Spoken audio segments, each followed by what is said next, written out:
How does a golden Hollywood family, bathed in legacy, power, and admiration, end in bloodshed, betrayal, and handcuffs? This isn't a scandal. It's a reckoning. And it has a last name. Reiner. Rob Reiner. You know the name. He made you laugh and All in the Family. He made you cry in Stand By Me. He gave you iconic courtroom drama in A Few Good Men. He was Hollywood royalty, liberal icon, respected director, devoted husband, proud father. Before we continue, please hit the like button, subscribe to the channel, and turn on the notification bell for updates. Or so it seemed, until one gruesome Sunday afternoon in Brentwood, when everything changed. 2 bodies, dozens of stab wounds, one shattered legacy, and a suspect who shares their blood. But here's the twist. It wasn't just the troubled son, because just 48 hours later, another name from the Reiner family was slapped across headlines, handcuffed, and dragged into the fire. Tracy Reiner, daughter, actress, now charged as an accomplice. Yes, you heard that right. The daughter of Penny Marshall, the niece of Gary Marshall, the adopted child of Rob Reiner, the woman who once graced red carpets and shared laughs with Tom Hanks on the set of A League of Their Own, is now entangled in one of the most horrifying crimes ever to rattle the Hollywood elite. So how did we get here? How did a family who defined storytelling become the headline of a real-life nightmare? And perhaps the most haunting question of all, what were they hiding? Because, trust me, this wasn't a sudden snap. It was a slow collapse. And the warning signs were there. In journals, in emails, in whispered phone calls, and sealed psychiatric records. The kind of secrets that don't just get buried. They get passed down. This story isn't just about murder. It's about the rot beneath the red carpet. It's about what happens when image becomes more important than truth. And it's about what one family was willing to do, to each other, to protect their version of the story. Now, let's be clear. Nick Reiner, Rob's youngest son, didn't exactly have the cleanest past. A history of addiction, violence, rehab. But nobody expected this. Until that quiet Sunday, in the hills of West LA, when police were called to a Brentwood mansion after neighbors heard screams. Inside, Rob and Michelle Reiner, dead, multiple stab wounds, signs of a struggle, and no sign of their son. For hours, the media danced around it. Unidentified suspect, domestic dispute, possible burglary gone wrong. But detectives already had a name, and it wasn't long before they had the man himself. Nick Reiner, 32, arrested in a public park near USC, sitting alone on a bench, calm, silent. But here's the part the media didn't run with right away. The part that started whispers in Hollywood power circles. Nick wasn't alone in this. Because the LAPD was already chasing a second thread, a paper trail, a digital trail, and eventually a plane ticket, booked in Tracy Reiner's name. She was heading to Germany. Last minute. One way. No press release. No goodbye. But the LAPD caught her first. And that's when it all unraveled. Because Tracy, it turns out, wasn't just the grieving daughter. She was part of something. And when investigators searched her apartment, they found notes, emails, financial transfers, and a USB drive that would blow the case wide open. Now the world is asking, was Tracy a pawn in her brother's unraveling? Or was she pulling the strings?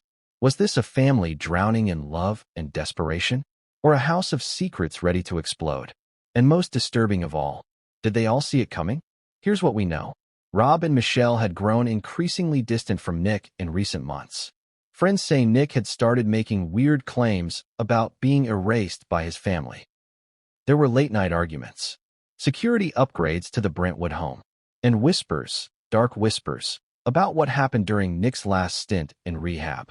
One therapist's note described latent homicidal ideation. Another flagged possible sibling codependency with elements of manipulation. But nothing was done. Because in Hollywood, as we'll soon discover, image is everything. You smile for the cameras. You make your campaign donations. You walk the red carpet and wave. And behind closed doors you bleed. This story isn't over. Not by a long shot. Because if you think it ends with a murder charge and a courtroom verdict, think again. This rabbit hole runs deep. From family betrayals, to financial manipulation, to sealed psychiatric evaluations. What was uncovered during the investigation turned a simple homicide into a full-blown expose. And what Tracy said in her first court appearance. Let's just say, It changed everything. But we'll get there. Because this is not just a crime story. It's a Hollywood tragedy. The kind that doesn't fade away. The kind that gets whispered about at studio parties. The kind that leaves behind a stain.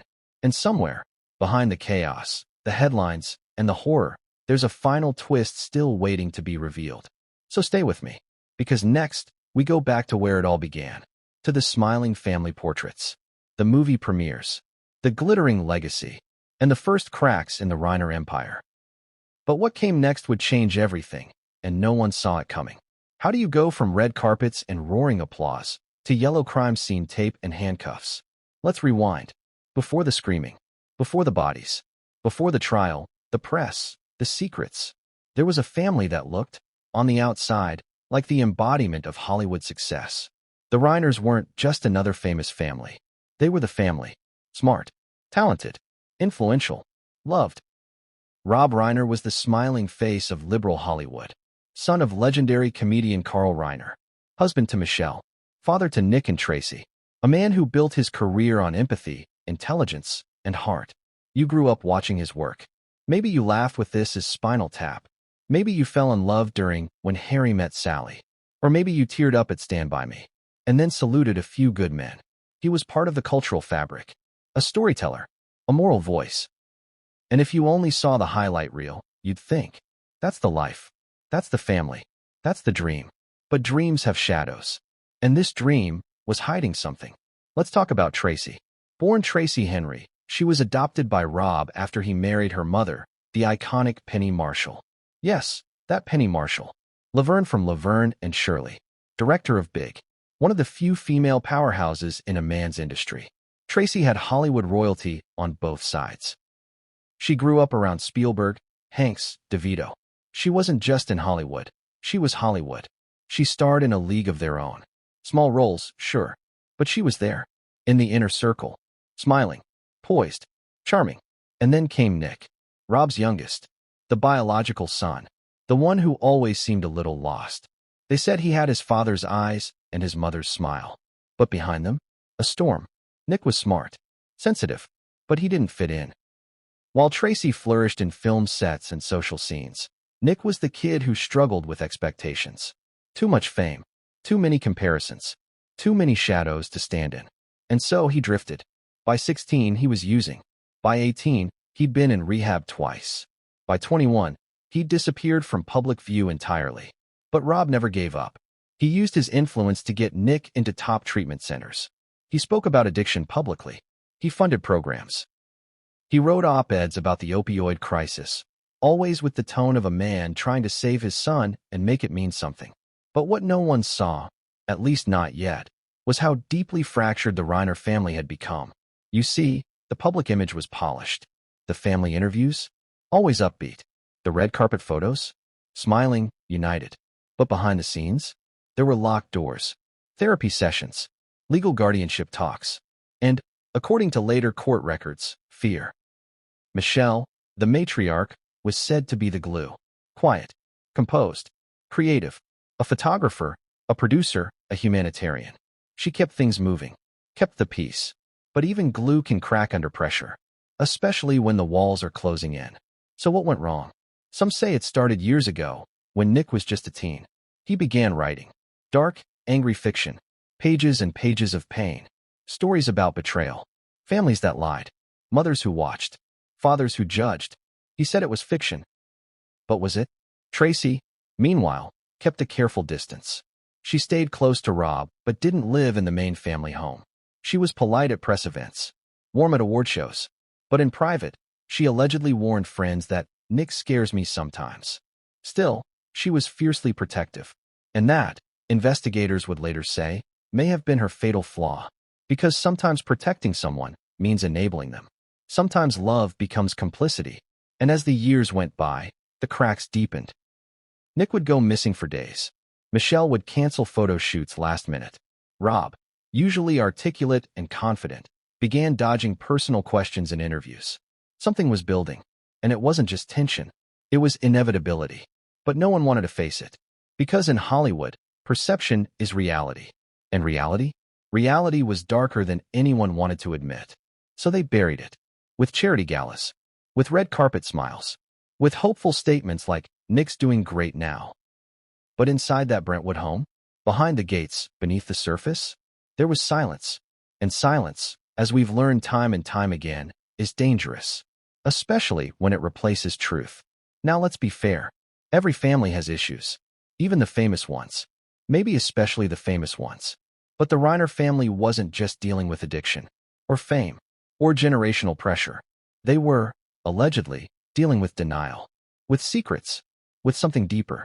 And that something had a timeline. Because according to court records later made public, Michelle had started seeing a therapist alone. And in those sessions, she expressed fear. Fear of Nick. Fear of what he might do. Fear of losing control. Fear of losing the family. One journal entry read, "Tracy doesn't see it. Rob won't act. I feel like I'm watching us all walk toward a cliff." That was 3 months before her death. So where was Tracy? Still working behind the scenes. Still doing small roles. Still visiting her parents. Though less often, according to house staff. And Nick? In and out. Sometimes gone for weeks. Sometimes living in the guest house. Sometimes sleeping in the main house. But always unstable. One neighbor reported loud arguments. Another said they saw broken furniture being removed. Still, no police reports. No intervention. No consequences. Because when your last name is Reiner, things get handled quietly. Until they don't. Because that Sunday afternoon, the quiet ended. And everything exploded. But before we go there, we need to go deeper. Because the signs were there. In family photos that no longer showed Nick. In emails between Michelle and a friend saying, "I don't feel safe in my own home." In a private security contract for internal monitoring quietly signed by Rob 3 months before the murders. There were attempts to fix it, to contain it, to manage the chaos behind closed doors. But some things can't be managed. And when truth is ignored long enough, it becomes dangerous. And in this case, it became deadly. But what came next would make the murders look like just the beginning. What happens when the child you're trying to save becomes the person you're most afraid of? That was the unspoken question hanging over the Reiner household for years. And the answer? It didn't come with rehab, or therapy, or love. It came with blood. But long before that horrifying Sunday afternoon in Brentwood, the spiral had already begun. Let's go back. Nick Reiner wasn't born broken. Far from it. He was the golden boy. Bright, curious, sensitive. A child who loved books. Who could quote movies word for word. Who once told his dad he wanted to write something that made people cry and think at the same time. But sensitivity, when left unprotected, can curdle. Especially under the spotlight. Especially when you're born into a dynasty. Nick never chose the stage, but it surrounded him. Playdates with other celebrity kids. Paparazzi flashes. Expectations that felt like lead weights on a child's shoulders. He wasn't a prodigy. He wasn't an actor. He didn't want to perform. He wanted space. Stillness. An identity of his own. But in a family like the Reiners, there's little room for anonymity. So Nick disappeared, emotionally, before he ever physically did. At 13, he started skipping school. At 14, he was caught stealing alcohol from a set trailer. At 15, he had his first overdose. It was a cocktail of benzos and painkillers. Not enough to kill, but enough to terrify. Rob went public. He didn't hide it. He gave interviews about the opioid crisis. He cried on talk shows. He urged Congress to act. To the world, he was a brave father being open about addiction. But at home, Nick reportedly called those interviews performative bulls **T. He accused his father of using his pain to look heroic, of making himself the victim. Whether true or not, those accusations cut deep. Because by the time Nick turned 18, he had a record. Possession. Assault, later dropped. Trespassing. Each charge sealed. Each situation handled quietly. Tracy tried to help. She checked him into rehab in Arizona. She flew out to visit. But according to leaked text messages found later, Nick saw her as fake. As a puppet for Dad. He wrote in one message, "They don't want me better. They want me quiet." Let that sink in. Not healed. Not healthy. Just silent. It's the kind of statement that festers. That turns pain into rage. And rage? Rage finds a way to erupt. At 21, Nick vanished for 6 months. No contact. No sightings. No credit card usage. The Reiners reportedly hired private investigators. A family friend leaked that Rob was inconsolable. Michelle was said to be sleeping with the lights on. When Nick reappeared, it was at an ER in New Mexico. Starved, shaking, delirious. He claimed to have been living in the woods. No ID, no story, just scars. They took him back in. What else could they do? He was their son, but he wasn't the same. He stopped speaking at dinner. He would pace the hallways at night. He'd stare at walls for hours. One former housekeeper, speaking anonymously, said, "It was like something had taken root in him. Something angry. He was still Nick, but not really." And that's the most terrifying kind of transformation. The one you can't see clearly until it's too late. Rob built a guest house on the property for Nick to have space, but also so the main house could be locked. Tracy stopped visiting. She said it was to give them time as a family. But privately, a friend claimed she told them, "I can't look at him without feeling like something bad is going to happen." Still, the family soldiered on. Because when you're that famous, when the cameras are always watching, collapse has to be hidden. They showed up to charity events. They smiled at film festivals. They tweeted political outrage and support. All while, behind the gates of that Brentwood mansion, a storm kept building. And then came 2018. Nick was arrested outside a downtown bar after reportedly shoving a woman. Charges were dropped. No one talked about it. But something in him snapped after that. He started writing again. Hundreds of pages. Scattered journals. Typed manifestos. Dark fiction. Except some of it wasn't fiction. He wrote about a family with secrets. About a father who lied to the world. A mother who watched and did nothing. A sister who played nice and manipulated behind the scenes. They were stories. But they weren't. In one particularly chilling entry, later recovered during the investigation, he wrote, "They think I'm their failure. I think they're my origin story." Another, "I don't hate them. I just don't believe in their version of love anymore." What do you even do with writing like that? If you're Rob Reiner, apparently, you do what you've always done. You try to control the narrative. In early 2019, Rob began pushing a documentary about mental health. A passion project, he said. Inspired by family experience. But Nick was nowhere in the credits. Nowhere in the promos. Nowhere at the premiere. Because according to reports, he was banned from the theater. Michelle, reportedly, begged Rob not to provoke him. But Rob believed in exposure. In sunlight. In storytelling. He just didn't realize. Nick had his own story to tell. And it wasn't going to be shared on a screen. It would be told in blood. Because just a year later, everything cracked. One night, a neighbor reported hearing glass shatter. Then yelling. Then silence. No one called the cops. Why would they? It's Brentwood. It's the Reiners. 2 weeks later, Michelle canceled a major charity event. No explanation. Just a family emergency. Behind the scenes, therapists were being consulted. Lawyers too. One insider claims Rob was considering legal conservatorship. Another says Tracy had begun contacting friends about leaving LA for a while. Whatever was happening. It was accelerating. And Nick? Nick was spiraling. He stopped shaving. Stopped leaving the guest house. Wrote obsessively. Recorded voice memos to himself. Dozens of them. Like this one. "I think I'm invisible. And I think they like it that way. But ghosts get angry. And when they do, people listen." It was no longer a downward spiral. It was freefall. And no one stopped it. Maybe because they didn't know how. Maybe because they were afraid. Or maybe because they thought they still had time. But they didn't. Because on a sunny Sunday afternoon in 2025, that spiral hit the ground. And everything the Reiner family tried to bury came violently, publicly, horrifyingly undone. But what the police found inside Nick's room, that would take this story to a whole new level. What do you do when you're the one who held the family together for decades, and now, the thing you fear most is living under your roof? Michelle Reiner was not a woman who crumbled easily. She wasn't loud like Rob. Wasn't flashy like Hollywood. She was the quiet strength, the one who always kept her feet firmly on the ground while everyone else reached for the stars. Photographer, producer, mother. She loved fiercely. But love, when it's weaponized by fear, can become something else entirely. Something dangerous. And long before that brutal Sunday afternoon in Brentwood, Michelle knew. She didn't just suspect. She knew something was coming. Something violent. And yet, she stayed. Why? To protect her family?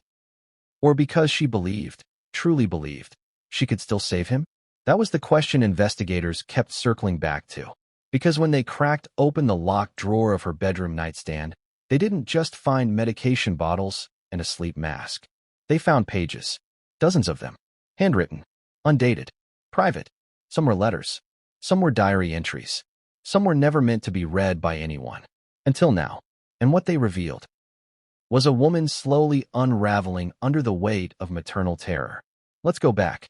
Michelle first met Rob in the 1980s, long before his name became synonymous with Oscar buzz. She saw the man, not the myth. They fell in love the quiet way. No paparazzi chase. No whirlwind scandal. Just two creative souls, trying to build something real. Together, they adopted Tracy. Later, Nick was born. And Michelle, by all accounts, devoted herself to her children. She was the steady one. The safe place. The calm voice in the storm. But even anchors break when the waves keep rising. The earliest diary entry investigators reviewed was dated roughly 12 years before the murders. It read simply, "Nick is slipping again. I don't know how to reach him. He scares me sometimes." It was just one line, but it echoed loudly, because as the years passed, those one-liners turned into paragraphs, and the paragraphs into pages. One page read, "Last night he stood at the edge of our bed. Just stood there. I pretended to be asleep. I think he knew." Another, "Tracy says I'm overreacting. But she doesn't live here. She doesn't see the way he watches me." And then, this one, "Rob still believes this is just another relapse. He won't admit Nick is different now. I can't convince him. We're running out of time." It was dated 6 weeks before she died. By then, Michelle had stopped keeping the diary in a journal. She scattered the pages, hid them in books, some behind photos. One tucked inside a hollowed-out parenting manual, almost like she wanted them found, but not too soon. Why? Maybe she didn't want to betray her son. Maybe she feared what Rob would do. Or maybe she just wanted someone to understand the full story after it was all over. Because Michelle, despite the fear, never stopped being a mother. She cooked Nick's favorite meals. She left notes on his door. She reminded him to take his medication. She covered for him when he lashed out at the staff. In fact, one employee later told investigators, "She once told me, he's not a monster. He's just broken. You don't throw away broken things." But what happens when the broken thing starts breaking you? Michelle wasn't just afraid of Nick's instability. She was afraid of his rage. In one heartbreaking letter never sent, addressed to Tracy, she wrote, "There's a darkness in him, sweetheart. And sometimes I think he feeds on the fact that we don't name it. I'm scared what might happen if it's left unspoken too long." Tracy never received that letter, but she had her own version of events. She told friends her mother was paranoid, that she was making Nick out to be something he wasn't, that Mom always exaggerates when she's stressed. It wasn't malicious. It was denial. Tracy couldn't face the reality her mother was hinting at. Because if Michelle was right, then Tracy's world, her foundation, was already crumbling. And Tracy? She needed to believe it could still be fixed. But Michelle had stopped believing. Instead, she started preparing. She installed a new lock on the master bedroom door. She began carrying pepper spray. She stopped sleeping through the night. One email to a close friend read, "I sleep in 2-hour cycles now. I keep waking up when I hear him pacing. The floor creaks just outside the door. I count the steps. Always the same. 8 to the left. 8 back. Over and over. Like a predator." That's not just maternal worry. That's fear. Survival-level fear. And yet, no restraining order. No removal. No arrest. Because she loved him. And because, in her own words, "I don't want my last act as his mother to be locking him away." It's gut-wrenching. Because we know how this story ends. But Michelle didn't. Not yet. She still believed she could change it. That belief drove her to schedule an emergency intervention. Court records show that she'd booked a private psychiatric evaluation for Nick. The date? The day she was murdered. She was going to have him committed, privately, humanely. It was a last-ditch effort to save her son and herself.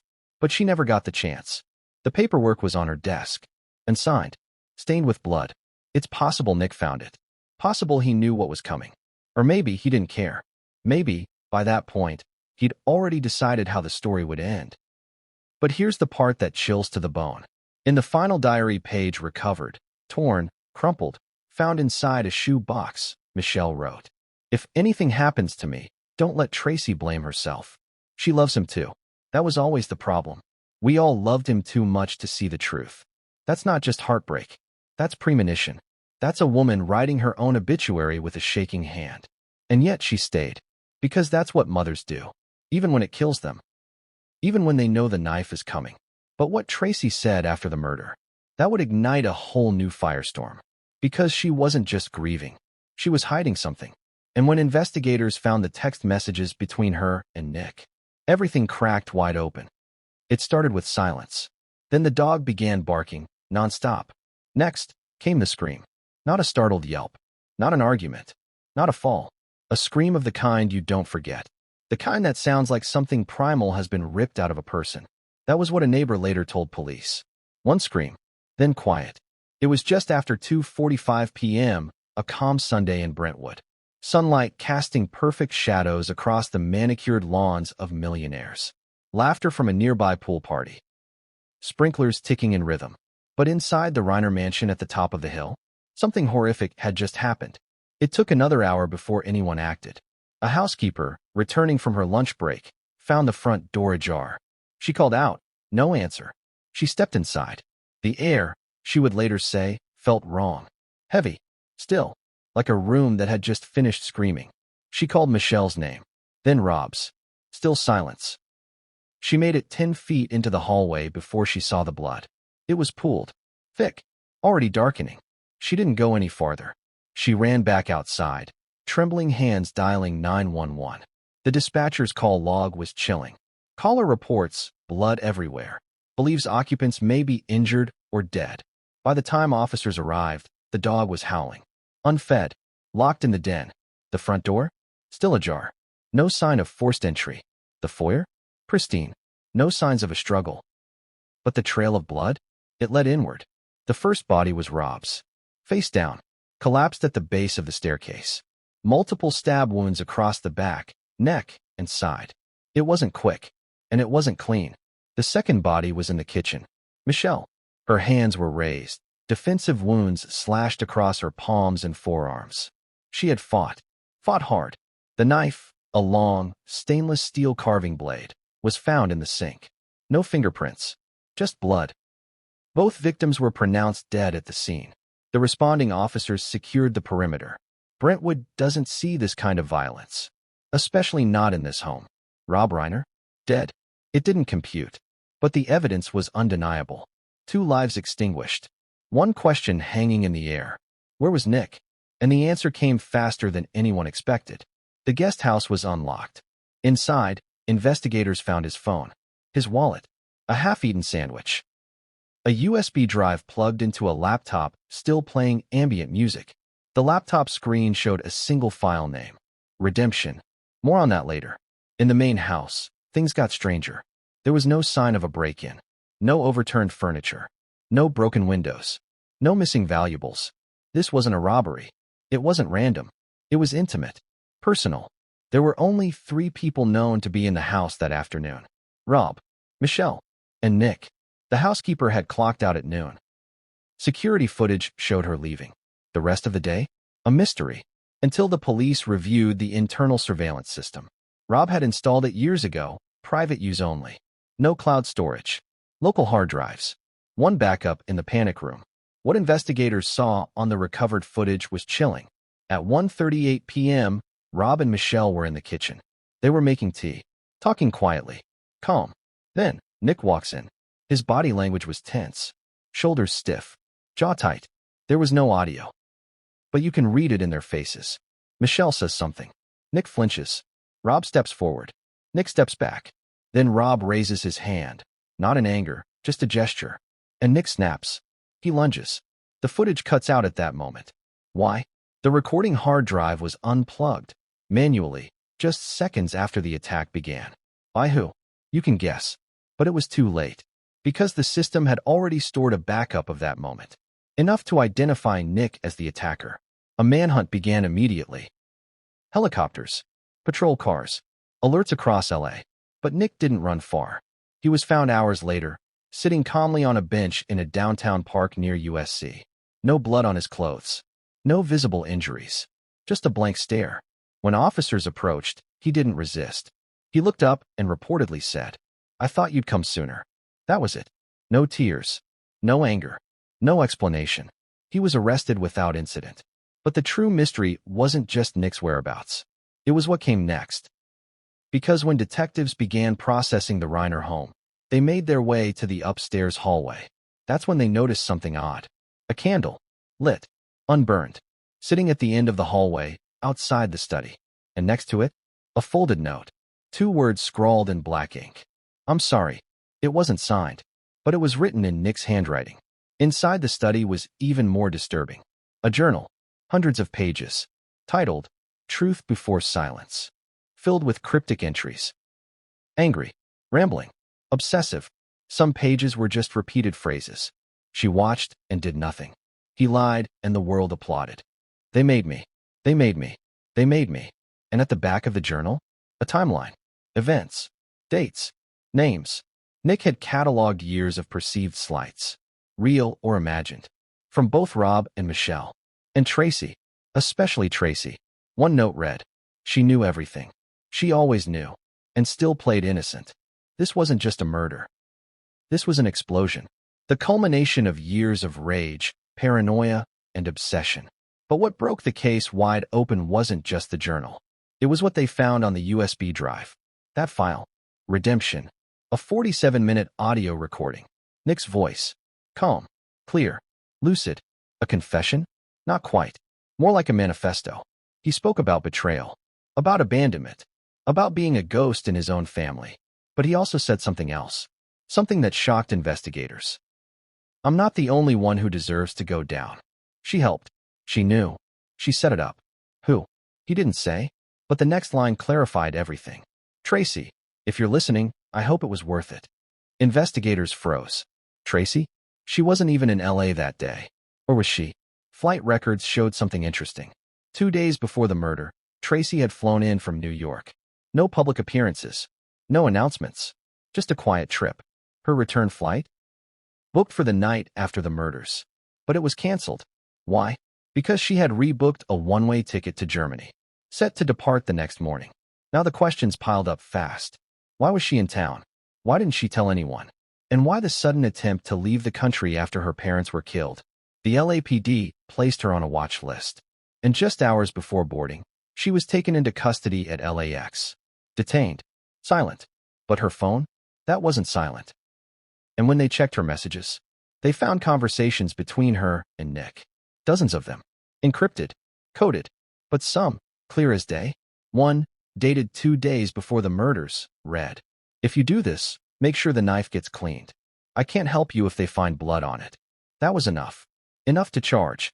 Enough to destroy what little was left of the Reiner legacy. The public still doesn't know half of what was in those messages. But one thing was certain. This wasn't just Nick's crime. It was something deeper, darker, more entangled. And Tracy? She had just become a suspect. But what happened during her first police interview? That would make the walls shake. Because when Tracy finally opened her mouth, she didn't plead the fifth. She didn't cry. She didn't deny. She said 5 words that changed everything. Check the hard drive. Now, what kind of killer leaves behind a USB drive? What kind of sister tells detectives to check her brother's hard drive? We're no longer in the realm of impulsive violence. This wasn't rage. This was something else. Something calculated. And the proof was hiding in plain sight. In Nick Reiner's bedroom. Let's rewind a little. After Tracy Reiner whispered those 5 words, check the hard drive. Now, detectives paused. She didn't ask for a lawyer. She didn't ask for water. She didn't even ask what she was being charged with. She just leaned forward, stared the lead detective in the eye, and said, "You're looking in the wrong room." Not a denial. Not an excuse. Just a chilling hint. That's when the search warrant for Nick's room was expanded. The LAPD returned to the Brentwood home with fresh orders. They'd already combed the obvious. The laptop on his desk. The bloodstained journal in the guest house. The USB labeled Redemption. But now, they dug deeper. And what they found changed everything. First, the closet. Beneath piles of worn hoodies and blankets, they discovered a metal lockbox. Inside, a secondary phone, burner style, loaded with encrypted messaging apps. Photos, some printed, some digital, of Rob and Michelle at various events, circled in red marker. Handwritten notes tracking their daily schedules. Maps of the neighborhood, escape routes marked.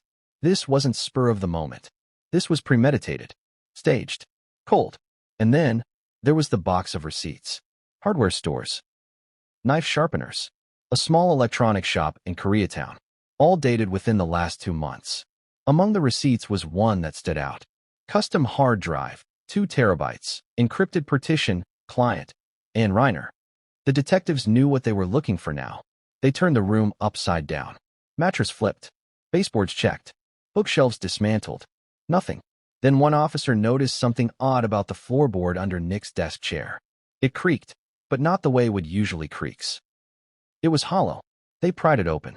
Beneath, wrapped in plastic and duct tape, was a black, heat-resistant drive. No label. No casing. Just wires, ports, and secrets. They rushed it to the tech forensics team. It took 12 hours to bypass the encryption. What they found made the lead investigator vomit. Because this hard drive? It was a diary, a confession, a vault of digital madness.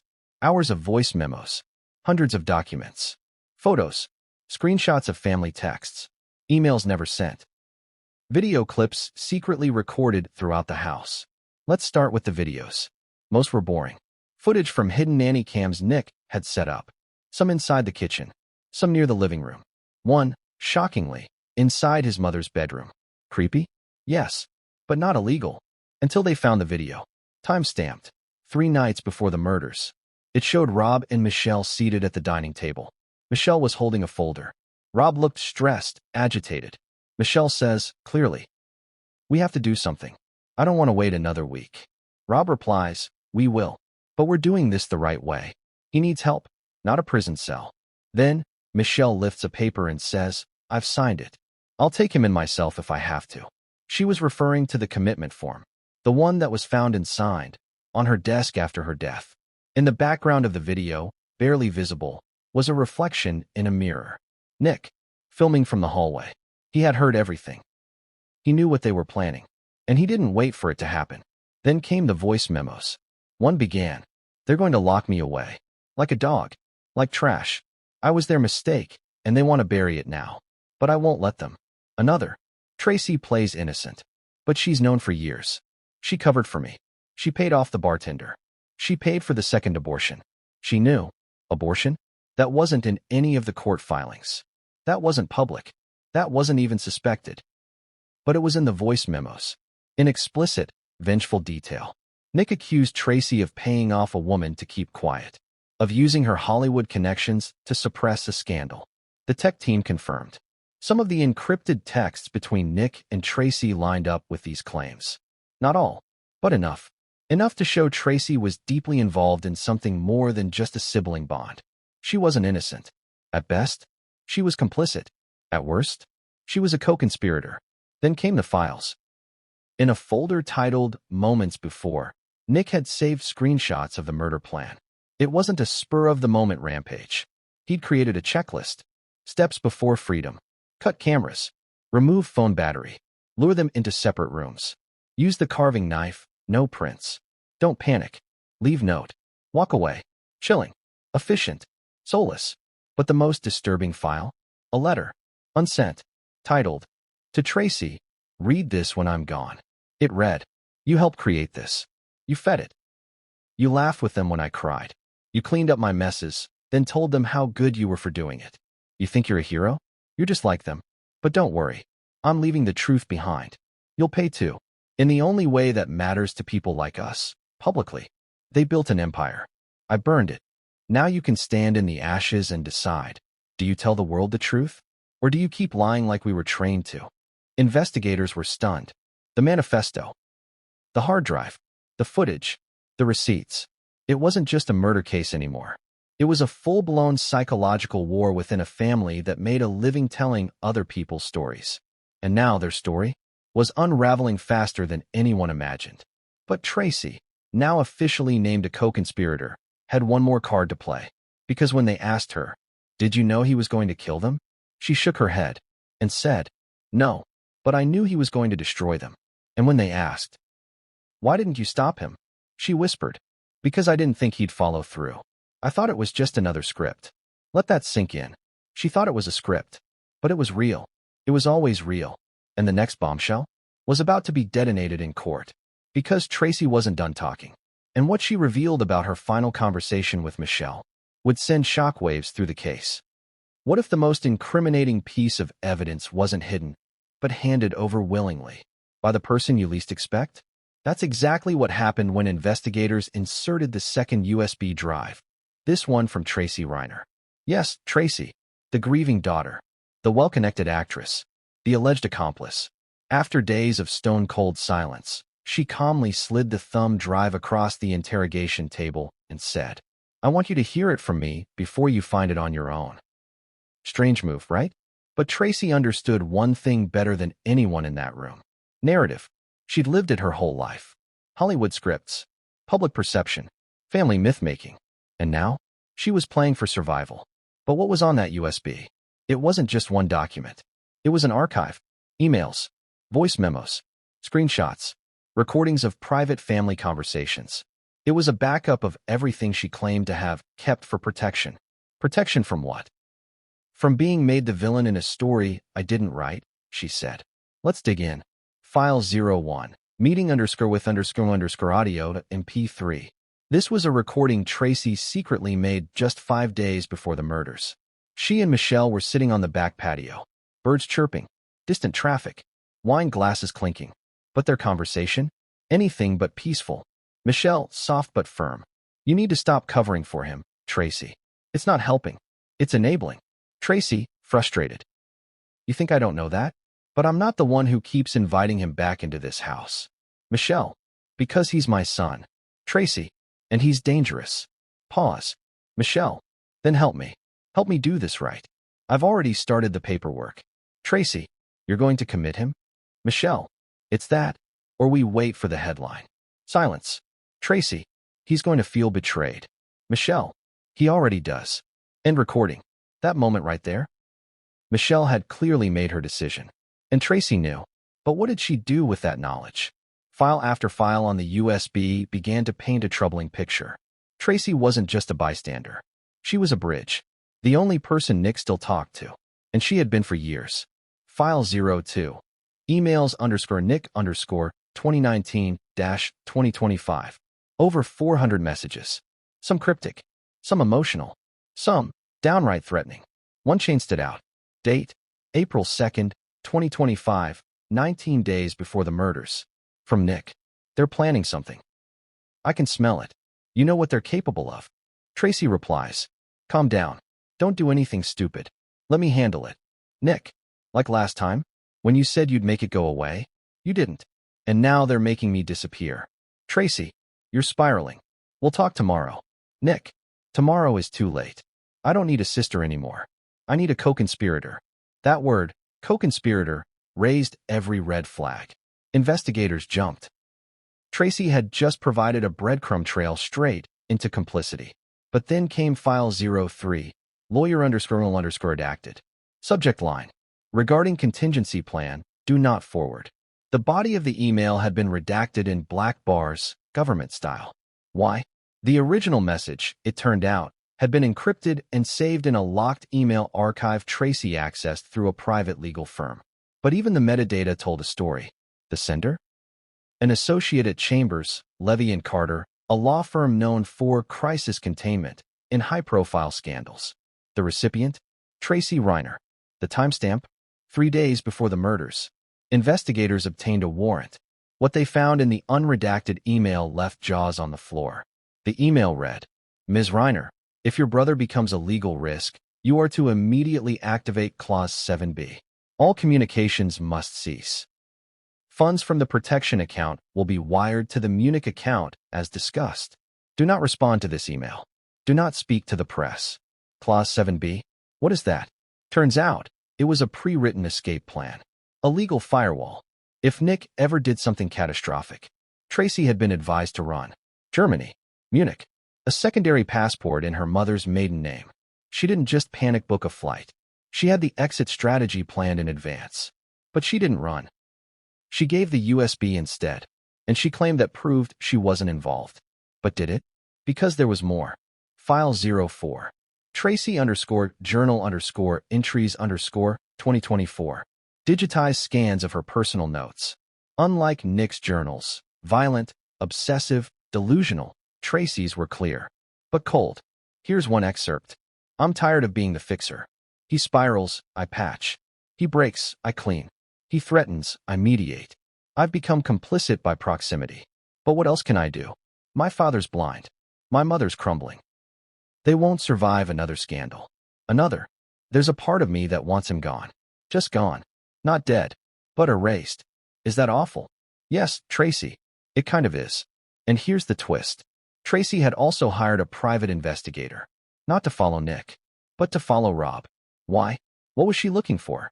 One memo from the PI states. Subject, Rob Reiner. Observed meeting with unknown woman, West Side office, 11:37 a.m. Tracy requested background check. No romantic behavior observed. Why was Tracy surveilling her own father? She later admitted. I thought he was cutting Nick out of the estate. I wanted to know before Nick found out. I was trying to stop the explosion before it happened. But that only raises more questions. Did she know the attack was coming? Was she delaying it, deflecting it, or directing it? Because with each file, it became clear. Tracy wasn't innocent. She was informed. And according to the prosecution, she was involved. Their case now hinged on one idea.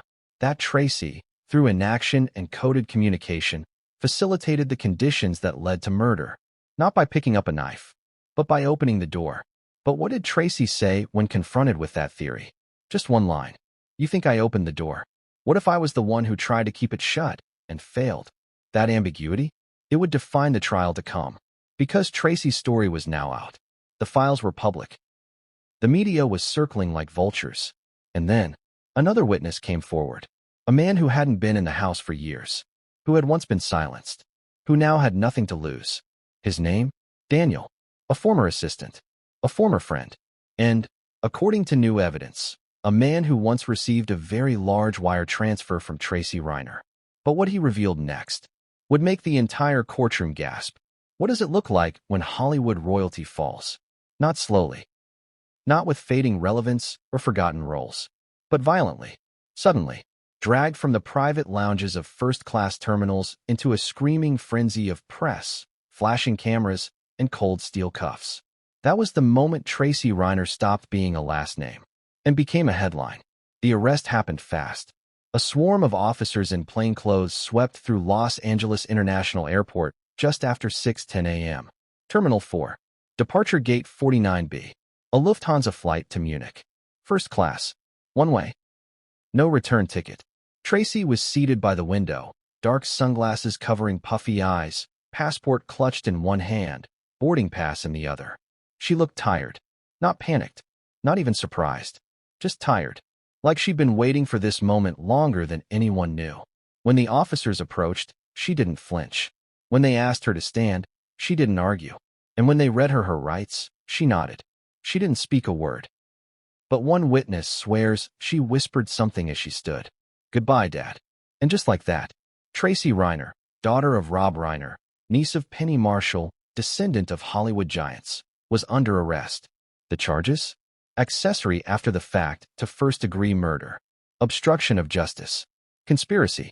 It didn't take long for the headlines to explode. Reiner family implodes. Daughter arrested after parents' murder. Tracy Reiner booked as accomplice. Hollywood's darkest crime yet.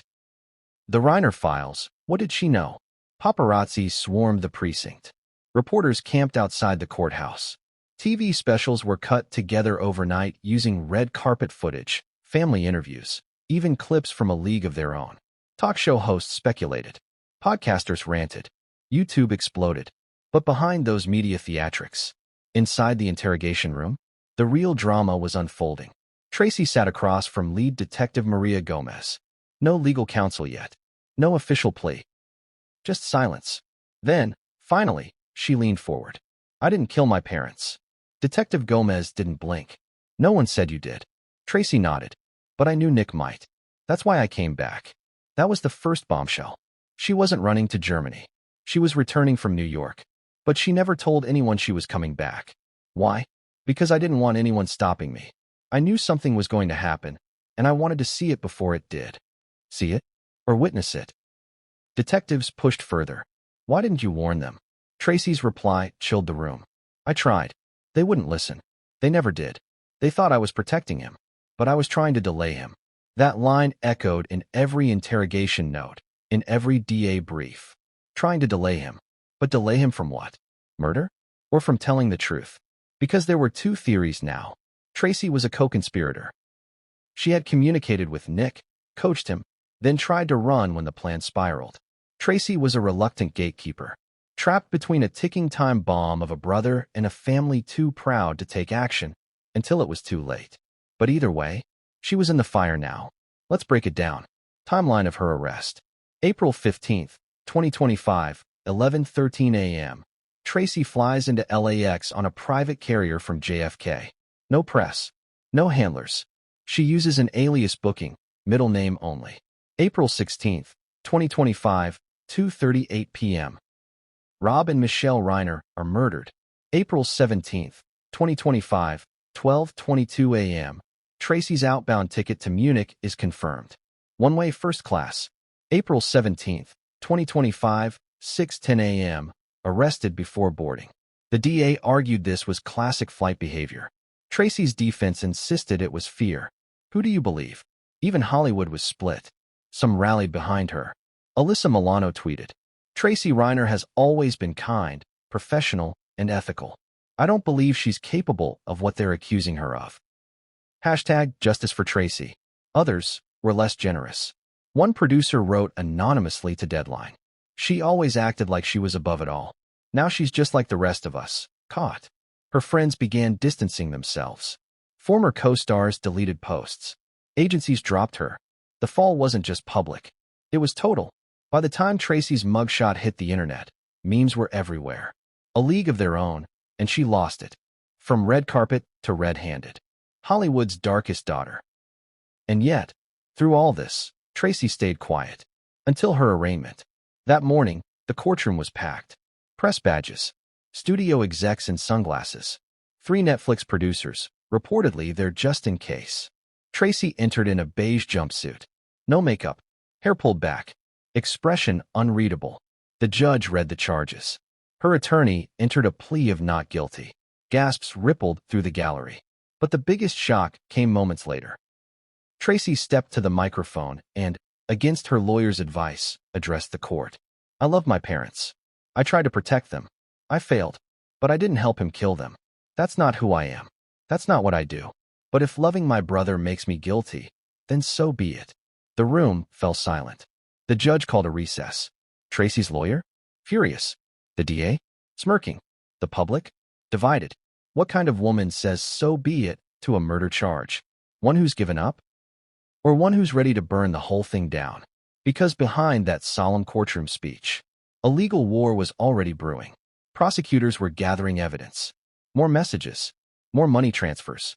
And testimony from someone unexpected. Remember Daniel? Tracy's former assistant? He had just come forward with a story. And not just any story. He claimed Tracy gave him instructions a week before the murders. Instructions to destroy a hard drive. Not Nick's. Hers. A backup copy of her own communications. Her own recordings. Daniel refused. Instead, he kept the drive. And when he heard about the murders, he turned it over. That was the moment Tracy's fall from grace became something else entirely. Now, prosecutors had her emails and her own voice, giving orders, discussing possible outcomes, preparing for damage control. Still think she didn't know what was coming? Because now, it looked like she did. And the worst part? One of the files, clearly time-stamped before the murders, was labeled, "If this goes too far, open later." A voice recording. Tracy's voice. Nick, if you're listening to this, that means you did something. I don't know how bad it is yet, but you can't say I didn't warn you. You've already dragged me in. And if you drag me down, too, just know, I have everything on you. Don't forget who paid for the lawyers. Don't forget who kept your secrets. You break the family. I break you. So what does that sound like to you? A desperate sister trying to stop a mental breakdown? Or a conspirator trying to cover her own tracks? The court hadn't decided yet. But the public? The court of public opinion had already hung the verdict. And the next hearing? would determine whether Tracy Reiner got bail or remained behind bars until trial. But what happened during that hearing would rock the courtroom to its foundation, because a new witness, someone no one saw coming, was about to testify, and their story would turn the entire case upside down. What happens when the child you're trying to save becomes the person you're most afraid of? That was the unspoken question hanging over the Reiner household for years. And the answer? It didn't come with rehab, or therapy, or love. It came with blood. But long before that horrifying Sunday afternoon in Brentwood, the spiral had already begun. Let's go back. Nick Reiner wasn't born broken. Far from it. He was the golden boy. Bright, curious, sensitive. A child who loved books, who could quote movies word for word, who once told his dad he wanted to write something that made people cry and think at the same time. But sensitivity, when left unprotected, can curdle, especially under the spotlight, especially when you're born into a dynasty.